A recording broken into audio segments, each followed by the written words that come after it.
Hi everyone, I thought I'd go through a few tips and tricks on having a pet Yabbie.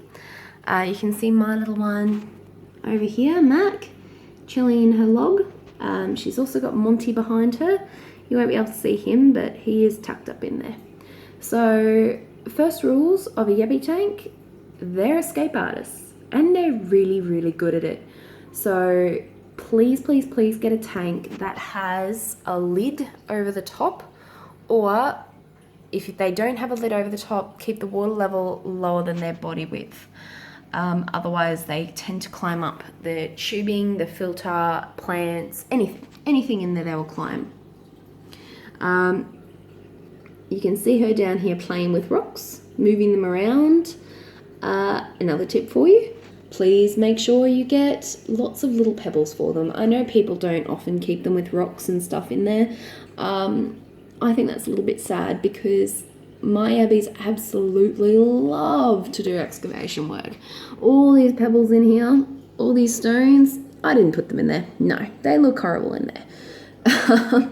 So whichever way you set up your Yabbie tank, don't expect it to stay the same. They'll move things around. And they love it. They love digging. They'll actually build up little walls in there. It keeps them entertained. It keeps them strong. It gives them something to do. Don't give them a clean bottom. It's just not fair on them. Give them something to play with. So the previous tank we had Mac in, I'll show you. It was much smaller, and you can have them in a small tank. So this is an 18 litre. It's got a couple of goldfish. You can see how big it is there, but not very big. A couple of hand sizes. It's got goldfish in at the moment, but you can see the top here with the holes in it. I had to put chicken wire all over this because she'd climb up the filter, she'd climb up the tubing, the oxygen tubing, and she would climb out of the tank, go onto the counter, and then onto the floor, which, as you can see, is quite a long way down. So yes, many times, well, not many, but 3, I had to get up in the morning and retrieve her from the ground. Very scary. 1, you don't want to step on a Yabbie when you get up in the morning, and 2, you also don't want to lose a little beloved pet. It's not the way to go. So just make sure you've got a solid lid on there. Next thing, a filter. I highly recommend it. They can go without it, but they're messy. They are really, really messy creatures. I usually change the water, do a half every 1 to 2 weeks, just because, you know, there's fish in here and everything like that as well. So, you know, got to make sure it's kept clean. I feed them a lot. So the Yabbies will get fed algae wafers, and they'll get fed, you can see the fish kind of picking on them there, little like meat sticks, which they get as well, designed actually for Yabbies. And they'll also eat all this greenery up here. If you're going to have greenery in the tank, like fresh live greenery, be prepared for a mess. If they're bored, they will chop it and cut it down, and it will clog up your filter. It will get you start to decay in your tank. It'll create, you can see it's previously done here, you know, creates a little bit of algae and what have you. If it's in a small tank, it's a bit of a problem because you have to clean it more often. Your filtering system, you're just gonna have to keep buying new stuff for it. So just be prepared for that. If it's in a bigger tank like this, mine have survived really well. I'm really surprised how well they've survived. Getting trimmed down from time to time. You can see a bit up in the corner there. But otherwise, anything they cut down, they're eating, which is really, really good. I'm really surprised, actually. I've not had it happen before. I thought I was going to take a bit of a gamble putting these ones in this tank, but they seem to survive with it.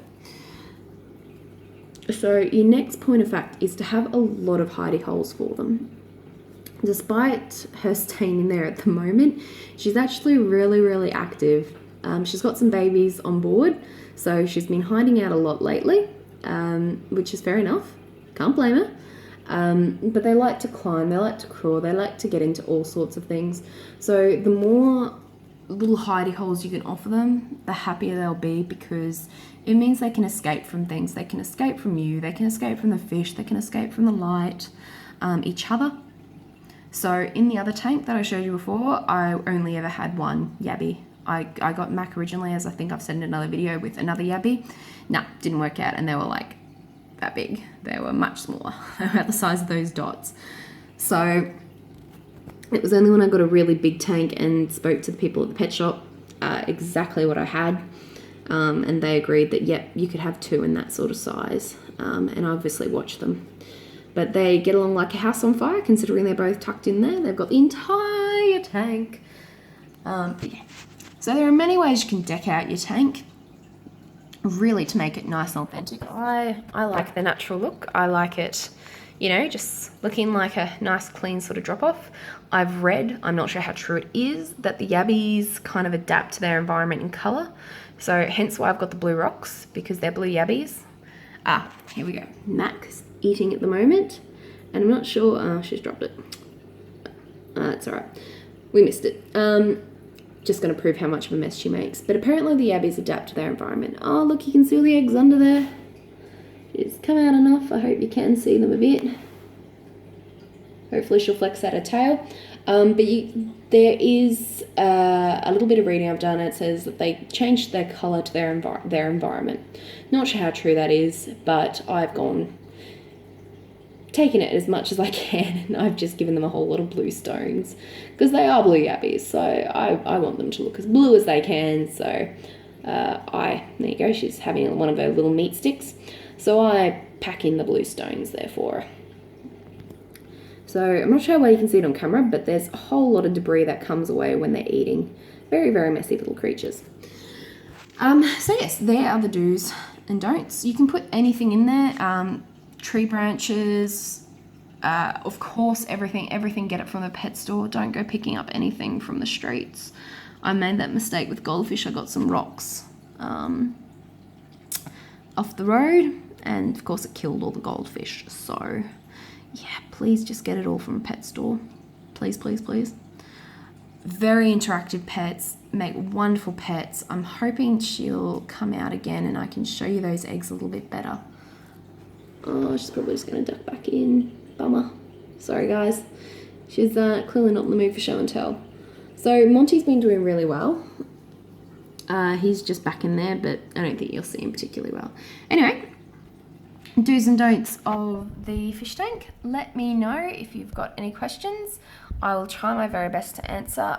I'm just learning this and collaborating my knowledge. But they're amazing pets. I really can't stress that enough. And I would love to see more people with them. Okay.